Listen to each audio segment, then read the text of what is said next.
This is One on One.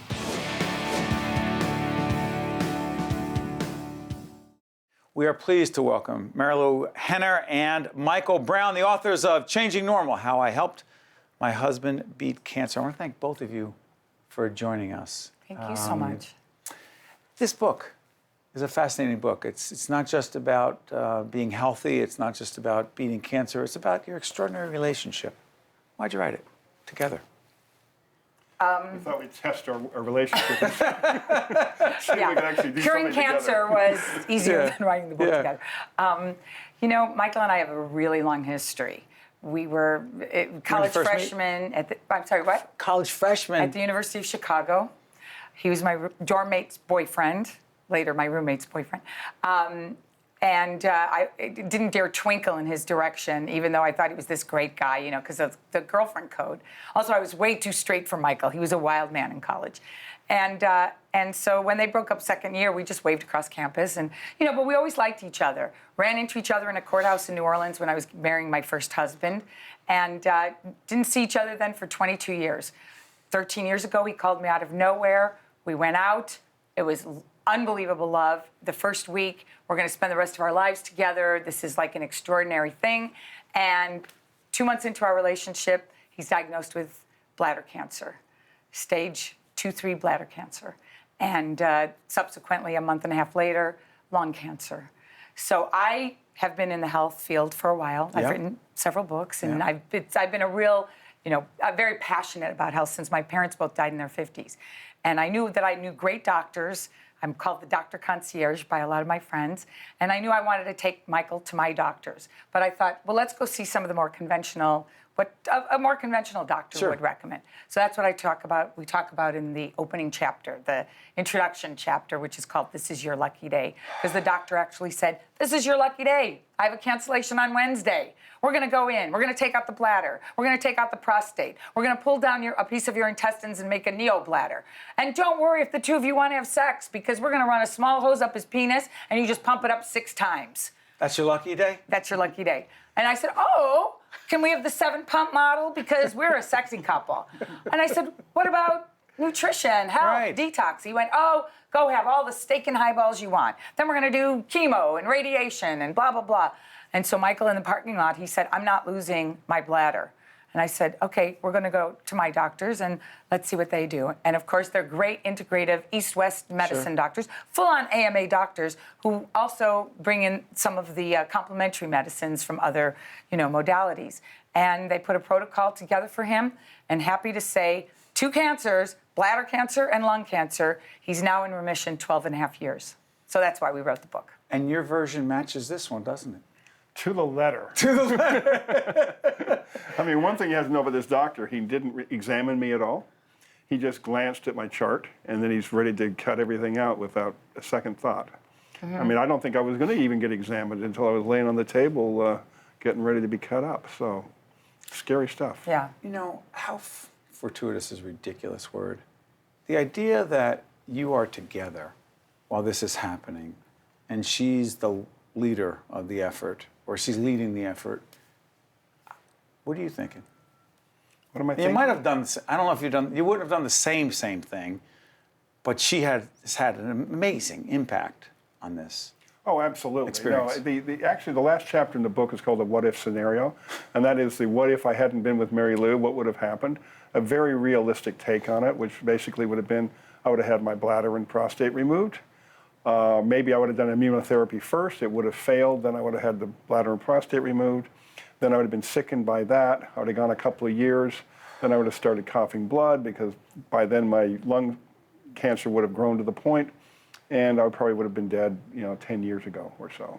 And you know, for people who really want to understand what some of these more holistic, alternative, just beyond the things that were being talked about. Right. What specifically are we talking about, Marilu? Oh, there was a whole list, and we go through a lot of them in the book.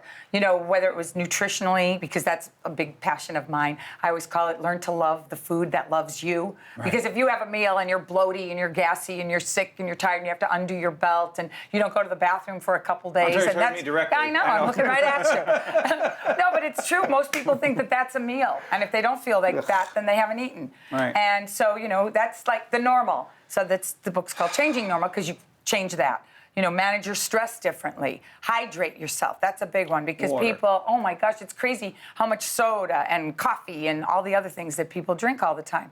And then, you know, just in terms of things like skin brushing, which opens up your pores and helps you sweat evenly all over. Getting on a rebounder, which is just a rebounder is like a mini trampoline, and you just do low impact for 2 minutes. It's like it shakes up the orange juice of your body. You know, I use cartoon versions sometimes to describe things, but it stimulates your lymphatic system, and it also it triples your white blood cell count for the hour after you've done it for 2 minutes. And it's a great stress reliever as well. Infrared saunas, which get into the body on a cellular level, because fat's the poison carrier. You know, exercise, just so many little things. You don't have to wait for a cancer diagnosis to, you know, do some of these things. How did you learn all these things? Because you've been talking about these things for years. Long time, since 1979. Yeah. Well, my father died. I was 17, he was 52 at the time. I ate my feelings, put on a lot of weight. My mother died 1978.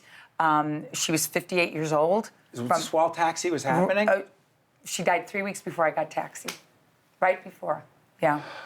And when she died, I saw what they were doing to her in the hospital. She was a dancing teacher who lost her leg in a short period of time. And it was from arthritis. And I said, you know, can you imagine if you do right by the human body? Because her body was still trying to rally. The human body is such an incredible thing. And we're going to look back on this a lot of times, I think, as the dark ages, because you can't just like cut and burn people and poison them. You know, you've got to change your normal. You've got to change things. You know, it's like, think of it as a field of soil. A weed sprouts, you can't just cut it out and, you know, blast it. You've got to like tend it, loving care, different fertilizer, things like that. Speaking of the tending, can we talk the relationship? Because you've offered a whole range of very concrete and valuable pieces of advice that we encourage people to learn more about, the keys from your perspective of this relationship. The relationship. Well, the relationship, the key, I think, was starting out Was from and a common... is. Huh? Was and is. Yeah. Was and is, yes. The was, you know, the common bond of having known each other in college really made a big difference. And I think this is something that's happening a lot more now with the internet and with the Facebook and stuff, that people are reconnecting and finding the people they should have been with the whole time. Mm-hmm. You know, the story in the book really goes into all the different things I went through after college and what really set me up for cancer. And a lot of that had to do with stress, bad marriage, and other things. So when I finally came through all of that and got with Marilu, even though I was physically sick, I was ready and open for her. I was open to accept her love and to give her love.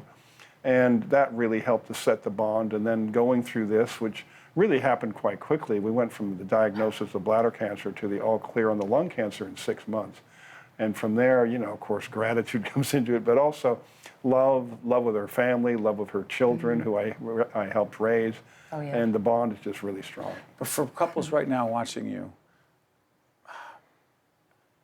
advice to them struggling. Don't bail. You know, do it together. Hang in there, get a lot of opinions. You know, Michael really did a combination of East and West, you know, typical AMA things like immunotherapy. He didn't go all for the radical things that a lot of times cancer patients get told that they should do. But, you know, dialogue, a lot of just really understanding. There are going to be some times, I always say the first day is the worst day, and then the rest is all about putting a program together and putting one foot in front of the next. Read a lot. Read. Don't just go to the first 2 pages of an internet site. They've paid to be there. Go to some of the more obscure things. Read all the conflicting opinions, because something will start to ring true to you. But not everyone has her. I hate to say it, but not everyone has her. Right. But everyone, or a lot of people, have caregivers. And I think they need to be open to these caregivers, be it their husband or their wife. Especially men can be resistant to change. And I don't need anyone. Yeah. That doesn't work, right? But they don't want to change. They'd And they're rather out of take touch with their permission body, pills. and our medical system is set up to try and satisfy people that they're going to get back to normal. Okay, you have this cancer now, we're going to cut it out, and you're going to be just fine. You're going to go back, and you can just go back on the couch and eat your potato chips and drink your beer and just live your life.